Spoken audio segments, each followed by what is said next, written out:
selamat siang. Ini agenda hari ini yang sebenarnya perlu dijelaskan, Bu. Baik ya teman-teman semua, agenda hari ini adalah Amanda untuk BAP ya, untuk mengenai laporan kita yang tanggal 16 Maret mengenai melaporkan Mario melalui kuasa hukumnya sekaligus juga dengan AGH dengan kuasa hukumnya.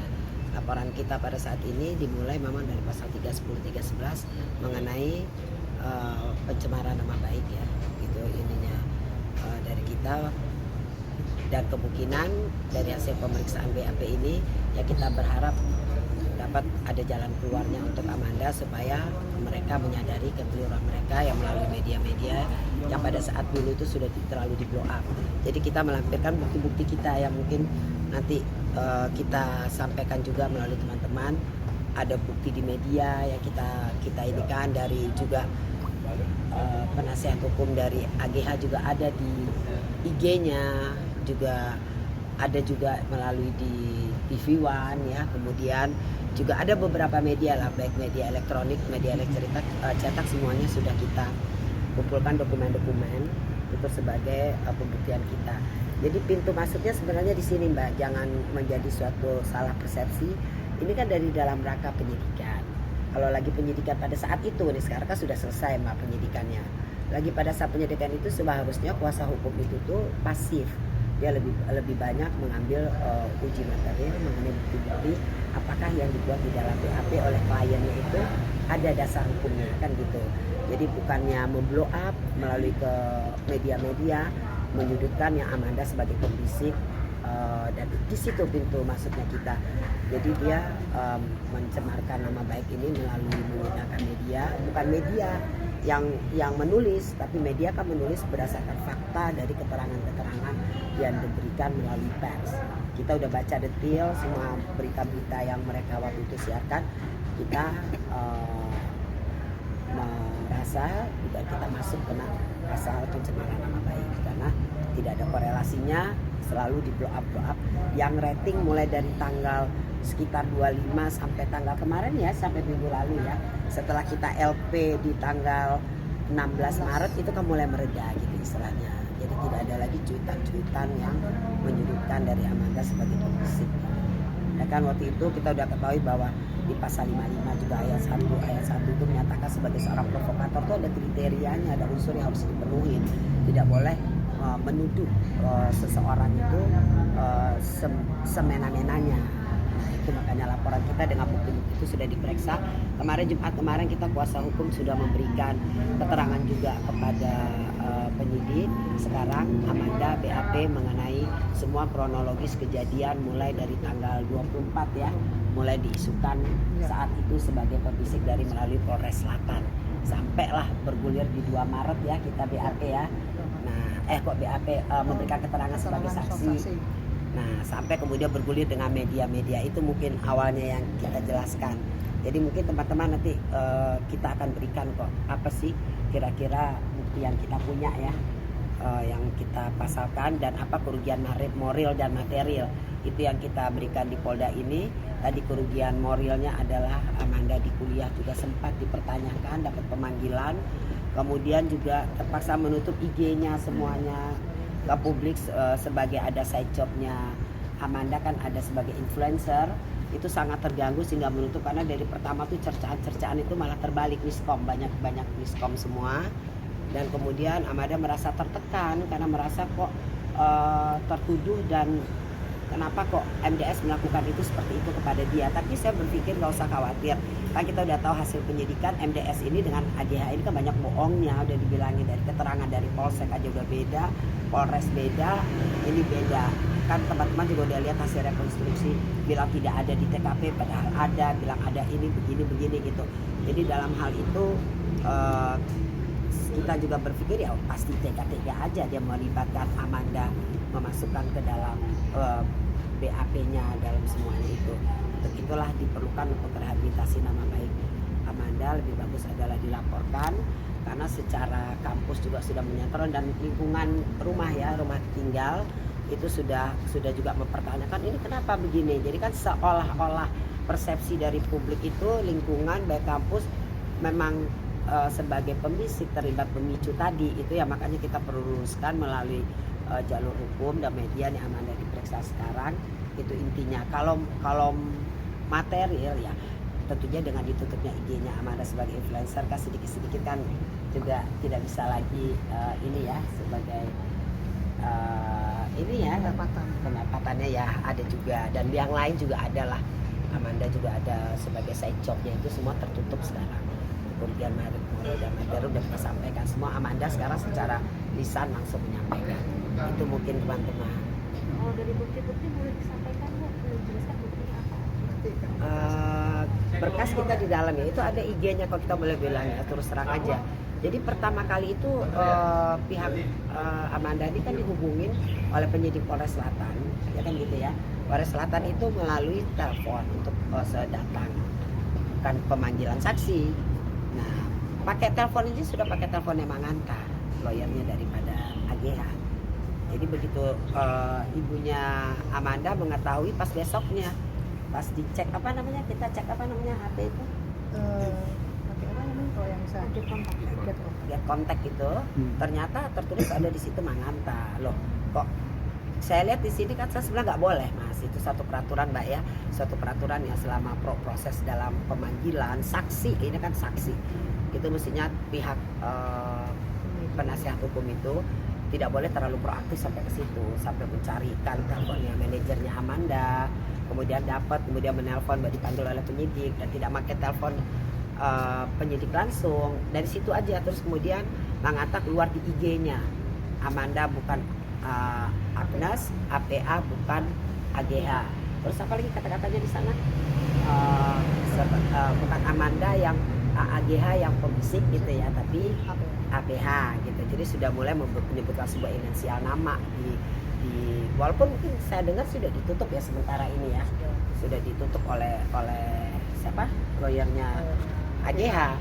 Nah itu kalau kemudian juga ada pernyataan mereka di tanggal 28 di acara TV One, itu mereka bilang itu pembisiknya tuh AGH, tetapi di tanggal 28 mereka merubah, sebelumnya di tanggal 25 ya, 25 sampai 28 mereka berdua tuh nyetel tuh AGH sebagai pembisiknya, itu di TV One.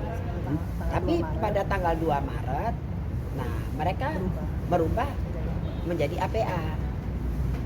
Nah jadi ada ketidaksinkronan komunikasi daripada para kuasa hukumnya juga merubah gitu, malah bilang lagi di media, oh kita dari dulu tidak pernah merubah kok, tetap APA. Orang jelas-jelas saya udah punya dokumen siarnya kok, rekamannya itu, bahwa dia nyatakan itu AG pembisiknya gitu.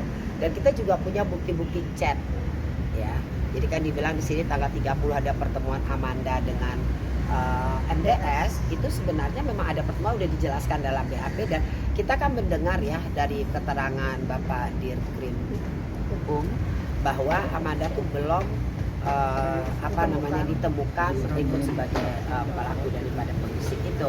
Jadi udah naik kan berkasnya MDS sekarang ke kejaksaan. Jadi ya kita tengok saja bergulirnya, karena sampai saat ini Amanda tidak jadi dipanggil pulang untuk sebagai memberikan kesaksiannya kasus MDS.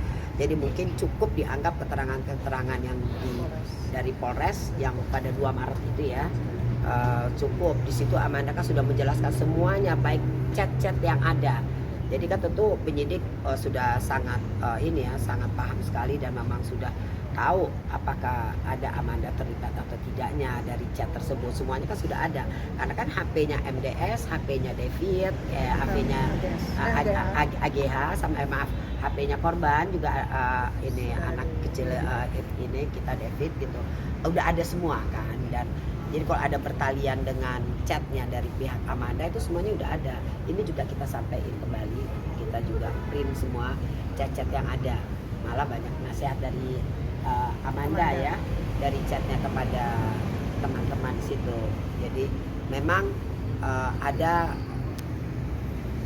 Mario bertanya waktu pertemuan di tanggal 30, tapi Amanda kami jawab bukan urusan dia, bukan urusan domainnya dia membicarakan sebuah AGH. Itu jelas, itu dituangkan di dalam chat Mbak, itu yang kita tidak sebut kemarin. Itu karena kita sudah masuk BAP, jadi kita masuk ke ranah itu sekarang. Jadi ada chat buktinya APA ke MDS bahwa tidak mau terlibat di dalam urusannya lagi karena sudah selesai kan, bukan urusan lagi. Itu ada chat buktinya. Jadi walaupun misalnya ada MDS nanya sana, nanya sini sana, itu urusan dia lah, Mbak. Itu yang kita luruskan, ada bukti kenapa tiba-tiba dibilang dilibatkan. Dari chat aja sudah merupakan bukti Amanda tidak mau terlibat sama sekali gitu. Berarti itu salah satu bukti yang juga yang dilampirkan dalam pemeriksaan ini. Iya, chat itu ada semua, chat itu kita lampirkan semua karena kan mau tidak mau datangnya pencemaran nama baik ini kan dari kasus dimulai pembisik tersebut. Jadi mau tidak mau kita lampirkan semua chat-chat yang itu. Jadi ya sedikit pembuktian terbalik lah bahwa kita tuh di situ, bukti kita lampirkan kembali semua, Mas. Karena kan kalau proses hukum ini kan jangan sampai ada yang tertinggal. Ya mudah-mudahan aja pembelajaran juga bagi kita semua ya. Maksud saya itu di sini dalam suatu ini bagi terutama kuasa hukum ya, kita menempuh jalur hukum ya, karena kalau nggak gitu media nggak bosan-bosannya menyebutkan nama Amanda itu aja. Digunakan media oleh mereka gitu loh. Ibu Nika, ini kan berarti Amanda waktu datang ke Polres ini konteksnya diperiksa sebagai saksi atau seperti apa, Bu? Oh, saksi dong. Okay. Amanda tuh udah dipanggil dari awal pun sebagai saksi. Jadi waktu saksi memang ada terkait di dalam yang seperti kuasa hukumnya MDS bilang bahwa ada terkait bahwa sebagai pemberitahu informasi apa pembisik atau apalah di BAP kata melalui kuasa hukumnya itu udah dibantah di dalam BAP tidak benar, dan bukti-buktinya sudah disampaikan saya bilang tadi chat gitu ya, terus semua chat dan keterangan media itu semua udah disampaikan pada saat 2 Maret itu kesaksian memberikan, udah semuanya udah semua terang benderang waktu itu diberikan. Tapi pemanggilan ulang nggak ada, dianggap cukup waktu itu. Berarti penegasan sendiri, berarti bantahan soal keterlibatan Amanda sendiri dalam ini sebenarnya dari awal sudah dijelaskan dalam pemeriksaan di awal. Dalam keterangan saksi sudah semuanya udah dibantah semua, dan itu kan hasil penyelidikan dari Polda. Waktu itu sempat diumumkan kan belum terbukti atau belum ada kaitannya sama sekali dengan sebagai pembisik pelaku dari penganiayaan tersebut. Itu kalau nggak salah saya itu tanggal 16 malam memberi keterangan dari Dirkrim ya pada saat itu. Ibu izin, kalau minggu kemarin Bang Sumantak bilang bahwa yang dilaporkan di sini termasuk AG, Sen dan lain sebagainya. Sen tidak. Oh, Sen tidak. Sen mengaruhi kuasa hukumnya tidak pernah mau blow up di media dan berbicara mengenai Amanda tidak ada. Jadi yang kita lihat di situ sebenarnya AGH sama MDS melalui kuasa hukumnya berkoar-koar di melalui media menyudutkan bahwa seolah-olah Amanda itu memang sudah terbukti. Dia kan bilang ini kan berdasarkan BAP klien saya, nggak bisa begitu Mas. Kalau BAP-nya bohong gimana? Buktinya sudah terbukti kan bohong. Bilang dia cuma perkelahian biasa di polsek. Ternyata naik ke penganiayaan ringan. Nggak tahu sampai di sini setelah videonya ada 2 dengan ternyata kan perbuatannya bukannya lagi penganiayaan biasa kan begitu. Udah sangat luar biasa. Nah, hal-hal itu kan yang menjadikan juga tentunya penyidik tentu jauh lebih paham, udah kerjaannya hari-hari itu udah pasti udah tahu Mas. Nah mestinya kuasa hukumnya tidak boleh menyudutkan Amanda saat itu seperti seolah-olah pelakunya gitu loh, pembisik itu seolah-olah tuh sudah tendensius tuh memang betul gitu loh. Udah kita lihat reputasi kliennya kan udah tukang bohong Mas, udah tuh dari pekerjaan penganiayaannya dia saja itu kan sudah suatu tidak dapat yang ditoleransi gitu loh Mas, bekerja sebagai seseorang yang melakukan pekerjaan tersebut, penganiayaan tersebut gitu. Dan mungkin juga dalam hal ini kita dengarkan teman-teman ya bahwa sekarang kan David juga katanya sudah mulai agak pulih ya, mulai membaik gitu.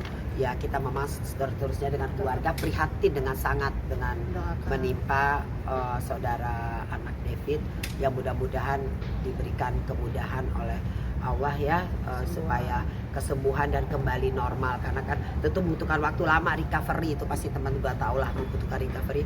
Mudah-mudahan tabah keluarganya semuanya, orang tuanya, keluarganya, terutama juga dari David sendiri dan disupport oleh para dokter ya, kita segera aja kembali pulih. Itu aja. Itu clear ya, Sen nggak dilaporkan? Enggak, Sen enggak. Hanya Mario Dewi dan Agi ya? Iya. Ibu kalau boleh tahu dari klien ibu sendiri kenal sama Mario itu dari kapan sih? Dari cuma setahun. 1 tahun. 1 tahun 2000, Oktober 2000 kemarin sudah enggak. sampai 2025. Boleh penjelasan sedikit apakah APA ini atau Amanda kenal AG? Tidak. Tidak. Tidak, saya ibunya. Oke. Jadi Amanda. begini Mas, mungkin ada keterangan ya wartawan juga teman-teman sama ini dengar bahwa memang AG ini kenal sama adiknya Amanda. Oke. Tapi Amanda ini tinggal sama ibunya. Adiknya Amanda tinggal sama eyangnya. Amanda tuh banyak kan kos di dekat kuliahnya. Jadi berkomunikasi tentang teman-teman itu ya mungkin tidak tahu yang baru, apalagi pada saat itu adiknya Amanda kenalnya juga baru berhitung bulan ya. Kecuali sahabat sama anak David, memang Amanda kenal gitu, tahu karena teman adiknya. Ya. Karena udah bertahun-tahun. Kalau sama AGH ini baru. Adiknya aja juga baru kenal gitu. Hitung Sama bulan, Amanda tidak pernah. bukan hitung tahun. Tentu Amanda baru kenal 1 bulan berapa bulan ya Sama-sama. sama adiknya Amanda kan belum lama kan kenalnya. Hmm.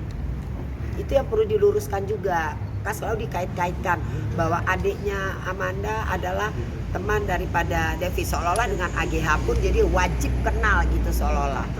Kan belum tentu, apalagi orang baru kenal bulanan gitu loh istilahnya.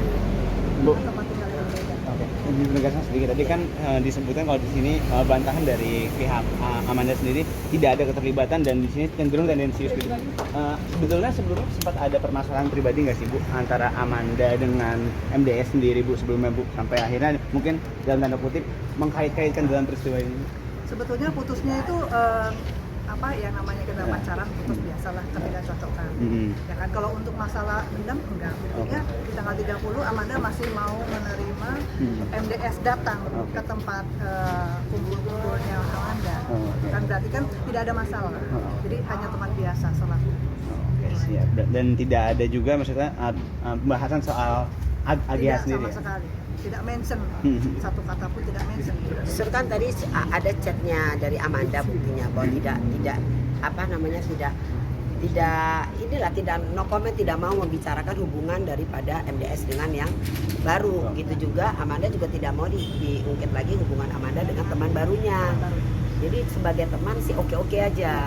Itu ada kok di chatnya itu, buktinya sudah ada semua sebenarnya di penyidik. Makanya ya, insya Allah Amanda tidak ada terkait di dalam sebagai pembisik itu. Mudah-mudahan Mama keluar dari hasil penyidikan yang belum tadi Mama menjadi tidak gitu loh. Karena memang dari chat-chat itu tidak ada indikasi Mas gitu.